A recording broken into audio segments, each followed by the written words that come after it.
News.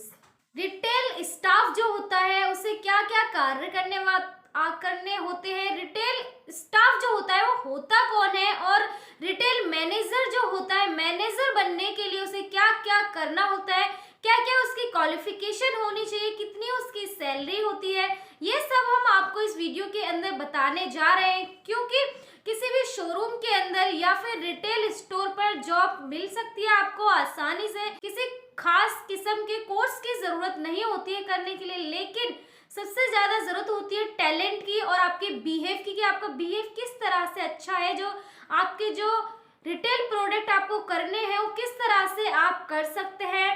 तो जितनी भी बड़ी बड़ी कंपनी होती है उन सभी कंपनियों के अलग अलग शहरों के अंदर अपने रिटेल स्टोर होते हैं। रिटेल स्टोर के अंदर उन्हें एक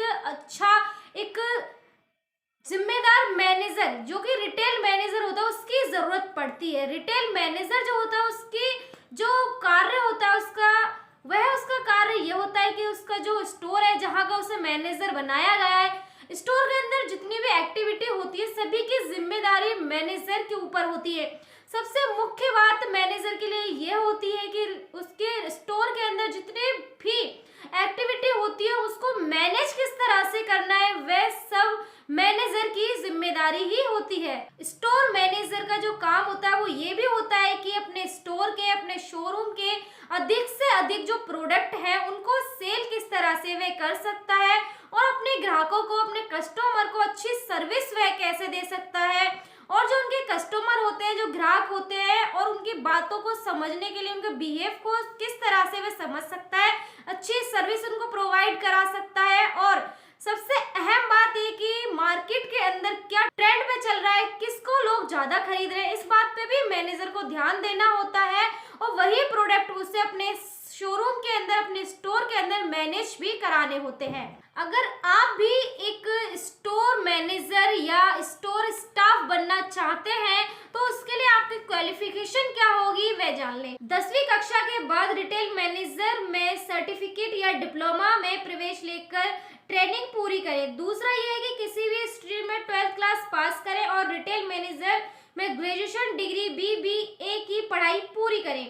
तीसरी बात है कि किसी भी स्ट्रीम के अंदर ग्रेजुएशन की पढ़ाई पूरी करें और रिटेल मैनेजमेंट में MBA में प्रवेश लेकर कोर्स को पूरा करें।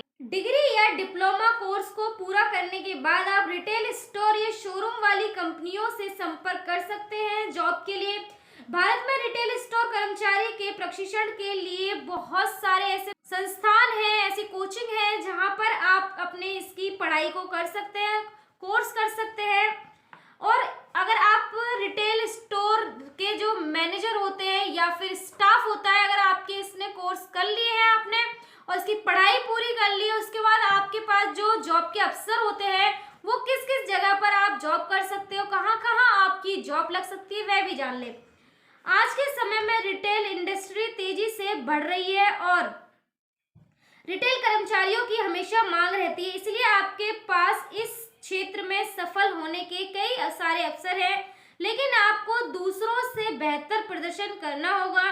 निजी क्षेत्र में अच्छा काम आपको सफलता दिन पे दिन दिलाता रहेगा। एक अच्छा रिटेल स्टाफ और एक अच्छा शोरूम जो मैनेजर होता है वो बनने के लिए आपकी योग्यता क्या क्या होनी चाहिए, क्या क्या गुण होने चाहिए आपके अंदर, वह भी जान लें। एक अच्छा रिटेल कर्मचारी बनने के लिए आवश्यक योग्यताएं: आपका ग्राहक से सीधा संपर्क होता है, इसलिए अच्छी ग्राहक सेवा बहुत ही महत्वपूर्ण है। अधिकांश रिटेल कर्मचारी बिक्री के लिए जिम्मेदार होते हैं, इसलिए आपको संभावित खरीदार की पहचान करने और उनको स्टोर के सामान खरीदने के लिए प्रेरित करना आना चाहिए।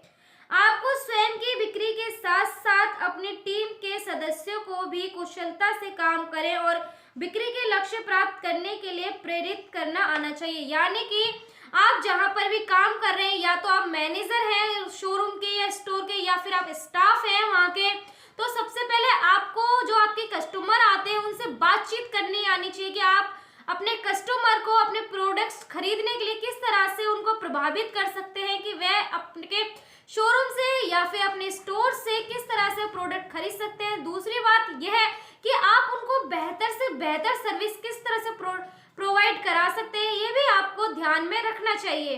जो भी रिटेल स्टाफ होता है उसकी जो सैलरी होती है वो 10,000 से लेके 30,000 तक के बीच में हो सकती है।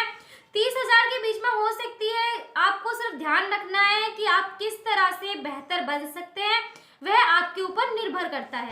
अगर आपने अभी तक हमारा चैनल सब्सक्राइब नहीं किया है तो सब्सक्राइब करें और घंटी का बटन बिल्कुल भी दबाना ना भूलें ताकि सभी लेटेस्ट खबरें पहुंच सकें आप पे सबसे पहले।